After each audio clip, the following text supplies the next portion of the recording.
Is there any such thing as ancestral spirit? No. Is there any such thing as ancestral spirit? Yes. There's no such thing as ancestral spirit. But believe me, there's ancestral spirit.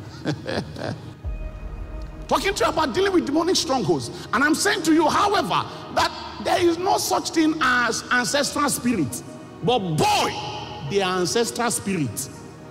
Let me clear that for you. Whereas it is true that when a man dies, his spirit is not hovering around trying to monitor what happens in the community out of which he died. No, his spirit is not hovering around like that. In that sense, there are no spirits of the ancestors anywhere trying to monitor what happens in the community out of which they die.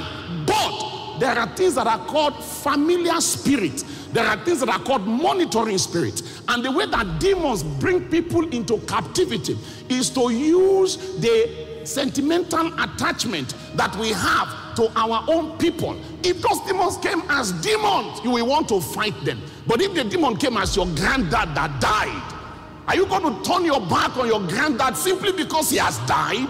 I told you the story. When my granddad died on my father's side, and about 5 years or so later, I was serving in Zamfara State. And then one of the masquerades of our place would come to me every night for about 5 consecutive nights asking for tribute, like revenue, like tax. And I know what it meant because I know my people. I know where I come from. I know that masquerade in real life. There is a male and a female version. The male one is called Attilo. It has a bell that it rings.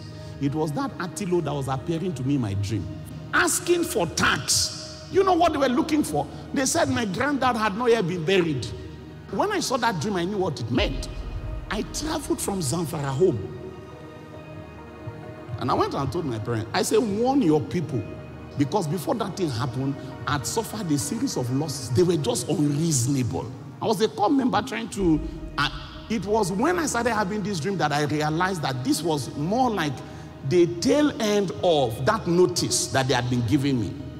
You see, in the village, they understand those languages. When certain things start happening to some women or some men, they know the language in the spirit. That there is a ceremony now that is due that they need to go and do. And the deities are asking for it. So, these demons are impersonating our dead ancestors. Your ancestor who died is dead, is gone. The dust shall return to the dust, and the spirit will go back to God that gave it.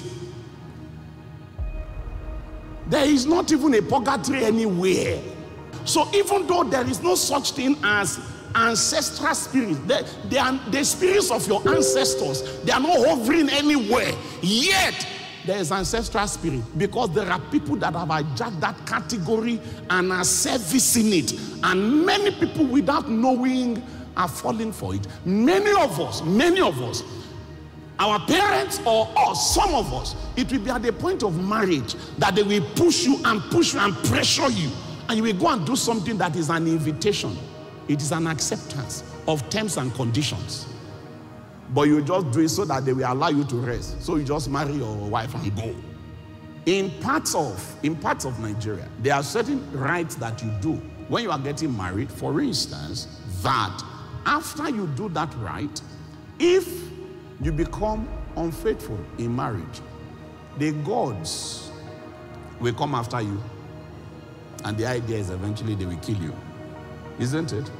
But these are some of the baggage that some of our parents brought into Christianity, and they gave birth to us with those baggage. Some of those baggage, when they got them, those baggage, they have far-reaching implications that are transgenerational.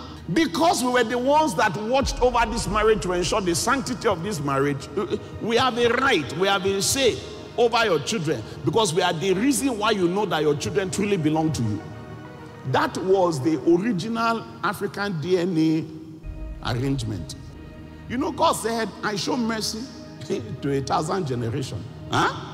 Because I have something with you, I'm going to come to your children to see if they will allow me to continue with it. The God of your fathers, the God of Abraham, Isaac, Jacob. Are you with me? God is transgenerational. Satan learns well. Satan also wants to be transgenerational in his dealings. So when he's entering into a pact with a person, he normally doesn't stop with that person. There will be hidden conditions in it that is supposed to include your posterity in that thing. That's how people come under a stronghold of demons. There are not many of us here that are third generation Christians. There are not many. There are not many of us here that are fourth generation Christians. I'm a second generation Christian. And my own parents call me man of God. Now, many of us come from places with those kinds of baggages in our background. So a generation normally will now need to arise to say that thing that our forefathers had with you. The fathers were the ones that ate sour grape. Our teeth cannot be set on edge. They didn't consult us. We are not part of it. We operate by a different covenant. Every man needs to take deliberate, intentional, deliberate stance. And there will be things you do not know, but it does not stop the exercise. You will need to bring legislation against anything that was done on your behalf, against anything that was done on the behalf of the clan out of which you came. I know somebody is going to say, if any man is in Christ, it's a new creation. Yes, that's exactly why you can do what I'm talking about.